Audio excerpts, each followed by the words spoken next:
Hey everybody, and welcome to the pocket realm of the internet known as Mightyfoxxy. So, we're back with some more Rust. Damn, it was a pain in the ass to get logged in back into this game. It seems to be all sorts of crash happy lately. So, we're back in the same server after about 30 minutes of trying to get around the game crashing, and we're successful in that. This time we're going to go ahead and we're going to build a small shooting range. So, shooting ranges are common enough on some servers, but we're going to go ahead and build one, just to cover a how-to guide on a shooting range. So, you got to go ahead and get your... We already got a foundation set up, thankfully, for this, because this was where I was going to build the fort originally, and the game kind of told me to suck a giant cock, so... yeah. Screw the game. Now, for the most part, most shooting ranges are just a simple matter of covering as much distance as you can, lengthwise. Widthwise is not as important, unless you're trying to do a lot of people at once shooting, but we're just going to go ahead and cover a small shooting range where people can be polite, take turns or some shit like that, I don't know. Politeness is not exactly this game's forte. But, yeah. So I noticed I kind of screwed that up. So I'm going to place a wall a little cockeye here. When in doubt, a cockeye wall is usually better than nothing. So. It just does not want to take the wall. Take the wall, damn you. Why are you going... that's because that's just how it wanted to go. Alright. For some reason my in this game is all sorts of screwed up right now. I have no idea why. Normally you'll do a lot better than this, but for some reason the game has been quite uncompromisingly broken lately.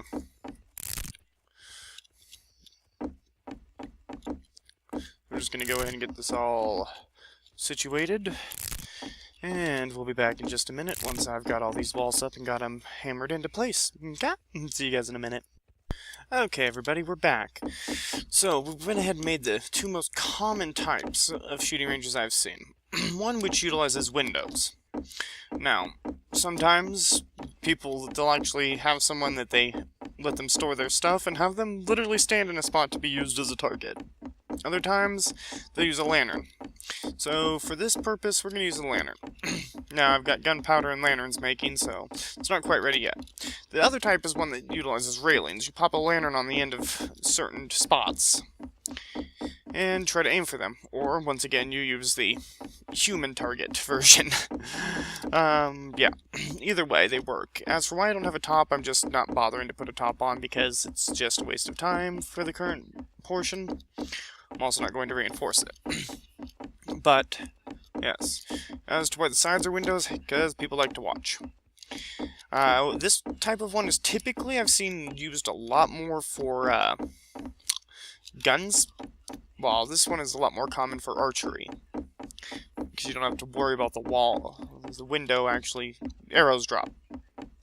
You can aim a lot up. That's also one reason why I don't have a roof. Usually archery type ranges have a few roofs high, or a few walls high roofs, so people can actually arc their shots.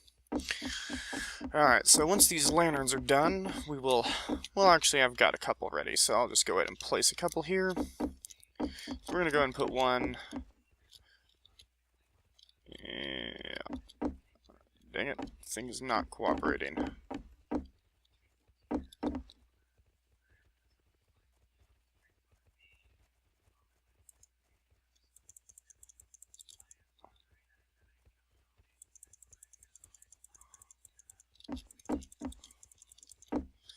Alright.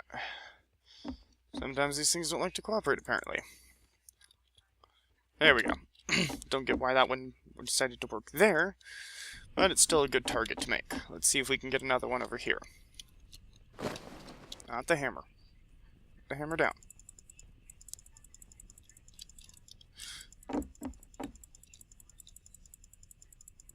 Yeah. I see where a lot of the shooting ranges have human targets. It is a lot easier to work with this crap when it's not in your way. Oh, wait, come on. There we go. Alright, and you can get them positioned in weird little spots like that. But there we go. So, we'll go and pull out our bow. Now, I'm not 100% sure exactly why people use the lanterns. I'm going to shoot her. Yeah, it doesn't really give you any indication you hit it. Oh, well, okay, yeah, it does. If you actually hit it, it seems to deflect the arrow. Okay. As for purpose with gun ones, that's beyond me. I'm still waiting to finish cooking up a few bullets. So, we'll be back in a minute, people, after these last few lanterns and all this gunpowders and bullets are ready, and we'll be good to go. Okay, see you guys in a minute. Okay, everybody, we're back. So we've got some arrows, we've got some guns and bullets, and we're gonna go ahead and do this. So, the main way to do this with the lanterns, I mean, human target method is obvious, but you pick the lantern you want to shoot at, and you shoot it. So we're gonna go ahead and go with this one for now, because I'm not a good shot with the rifle, and this is the rifle style one, at least the way I've seen them done.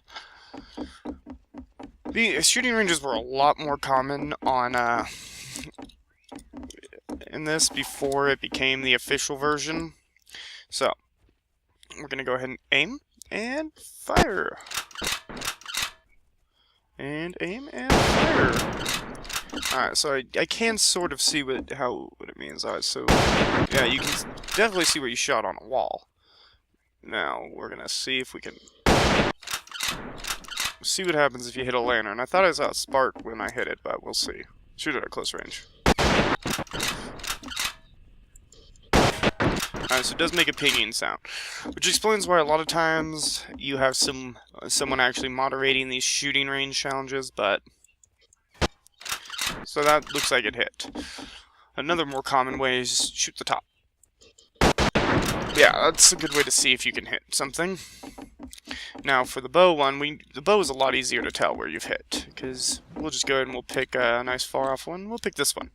Alright, and we'll take a shot at it from the beginning here. Okay. So the bow, you do have to aim up quite a bit. Okay. Let's see where we hit. Alright, we overshot it. But at least with bows, you can recover your ammo. So we'll take another shot real quick. Alright, that was definitely a miss. As was that. This is one reason why I don't tend to do PvP in this game, is because I am not a good shot with these weapons. Bow is probably the one I'm the best with, but not at super long range like this. Alright. Let's aim. Oh, looks like it might have actually been a hit. Yeah, looks like it might have been a hit there. Arrows are not always recoverable. That is a very important thing. A lot of people will be like, "What did I..." Yeah, that one hit. I heard it ping. Alright, so we've got our hit, and yeah. This is a very basic style of shooting range, and typically you'll want to have someone around when you do these. And this is why the different styles, a lot of people will just go with the one, because it's a lot. Well, I guess you could actually. No. As you can see, that's the problem with the windowed one if you're trying to use bows. Let's see how far that one shot down. That was trying to aim as far as we could without hitting the ceiling. Alright. But unfortunately, shooting ranges have sort of fallen out of practice since Rust has changed. It became the official version. And it's sad, but it's life. So this was a very basic way to make a shooting range. For those of you on community servers, chances are you will not succeed in making one of these on an official server unless you have a community effort to do it. You might find one of these in one of the defunct or de facto cities that people have attempted to make. But other than that, you're not going to have much luck in making one on your own. People, or as most of you know who play Rust, Rust is incredibly unforgiving. Yeah, you can see where it hits if you look close. It'll put a small dent in the item. This style seems to be easier to work with. You don't have, but the window one, you could offset the windows. I'm out of ammo. but you can offset the windows to make it even more challenging. But yes, people, this was a... okay, also, if you hit the glass, it seems to go through. Interesting. I'm gonna try that again. Yeah, goes through the glass. I wonder if it does that on the lit ones. Yep. Okay, so now we know. Alright, people. Thanks for watching. Make sure to leave a like, a favorite, share, and subscribe, and we'll be back soon with more Rust videos and stuff. Mightyfoxxy saying stay foxy, and bye-bye.